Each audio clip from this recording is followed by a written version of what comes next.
Bem-vindo mais uma vez ao nosso canal e hoje eu vou demonstrar um pouquinho o nosso sistema SCADA, o nosso sistema supervisório. Bom, o sistema supervisório que eu tenho aqui para demonstrar hoje, ele é um sistema para supervisão de processo de fumo, tá?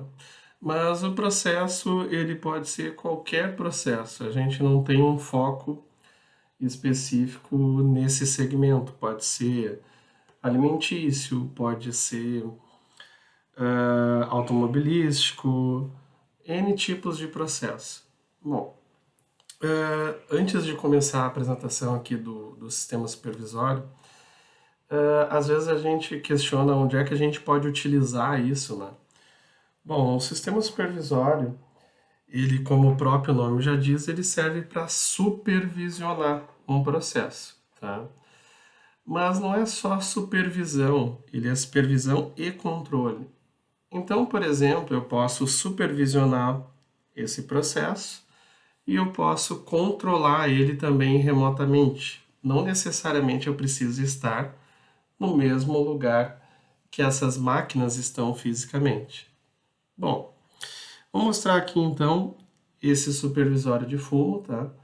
Aqui é a minha tela inicial, minha tela principal, onde eu tenho algumas variáveis aqui demonstrando, por exemplo, umidade de saída, umidade de entrada de uma determinada máquina, parâmetros, por exemplo, quantos quilos estão passando em determinado lugar. Aqui embaixo eu tenho a minha parte de alarmes, né, com data e hora que ocorreu, qual equipamento ou qual grupo ele pertence, né? E vamos para a primeira funcionalidade, parte automática aqui. Essa planta ela foi dividida em duas linhas, tá? Linha de lâmina e linha de talo. E eu vou demonstrar aqui um pouquinho que seria a parte automática de uma dessas divisões, tá? Então, por exemplo, nessa tela aqui eu tenho algumas condições que aparecem com esse cheque dizendo se está ok ou não. Eu faço algumas seleções de equipamentos que eu vou utilizar, eu posso utilizar um ou outro, e mando iniciar. Aí a planta vai começar a trabalhar automaticamente. Aqui na parte de máquinas eu consigo visualizar todas as máquinas que eu tenho nesse processo. Então como é que a gente faz? A gente faz um desenho do layout da máquina. A gente sempre tenta fazer um layout mais funcional do que um desenho 3D, ou um desenho do que uma foto, por exemplo, da máquina. Por que a gente faz isso? Porque um desenho funcional ele é mais fácil de ser interpretado. Por exemplo, aqui eu tenho um cilindro, tá? Esse é um cilindro condicionador, ele vai botar água que vem por esse tubo verde e vai ter algumas partes que vão entrar vapor, tá? Por exemplo, aqui tem um vapor numa parte, tem um vapor aqui que esquenta uma serpentina, que aqui é ele insufla ar dentro desse cilindro. Então eu controlo o percentual que a válvula está aberta, eu consigo controlar qual a temperatura que está dentro desse equipamento, qual a umidade que está dentro desse equipamento, quanto de água eu estou jogando, qual o percentual que a válvula proporcional está aberta, qual a velocidade do motor do insuflador que está sendo jogado o ar, esse ar quente, né? Posso controlar uma quantidade de umidade também. E isso o nosso sistema supervisório ele faz em conjunto com o CLP, né?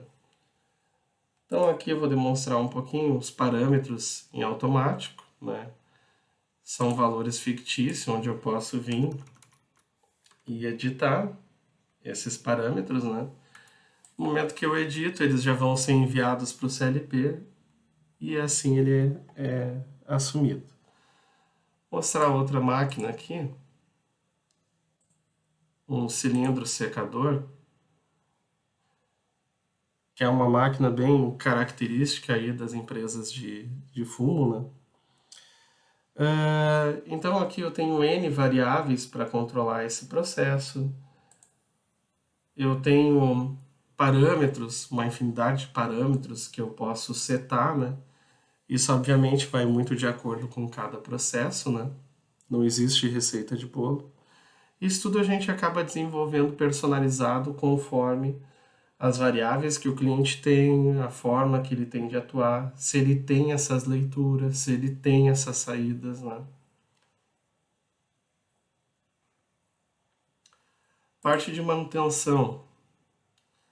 Eu consigo então verificar os motores de partida direta, né? Mandar ele acionar em manual. Eu preciso estar com a planta em manual para isso funcionar, né? Eu posso fazer o acionamento individual dos inversores de frequência, colocar quantos hertz eu quero que ele funcione, né? Enfim, se eu tivesse outros equipamentos, eu também poderia colocar nessa parte de manutenção para fazer o acionamento, né? Alarmes. E na parte de alarmes, a gente já vem com um filtro pré-definido, que são os alarmes que estão ativos no momento, tá? Mas eu poderia, por exemplo, eu quero filtrar todos os alarmes de erro, né? Eu venho aqui, opa, tá aqui todos os alarmes com a data que ocorreu o erro, o tipo, né? No caso aqui eu filtrei só erro, então vai aparecer somente erro. A descrição da falha, o grupo que ela pertence e quando é que foi normalizado esse evento, né? Posso fazer uma série de filtros aqui, né? Para mim poder fazer alguma análise de desvio, né? Gráficos. Vou demonstrar aqui um pouquinho uma parte bem interessante que é os gráficos de tag, tá? Eu vou pegar aqui um período que eu sei que tem dados, que faz um bom tempo já que a gente entregou esse projeto.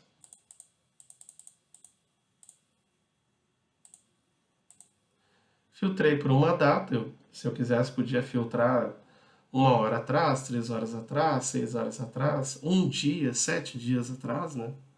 Não necessariamente eu preciso botar o período, eu posso simplesmente selecionar a data início e fim, né? Aqui eu vou selecionar 3 variáveis e vou mandar plotar. Tá? Acho que eu selecionei. Deixa eu ver. Aqui.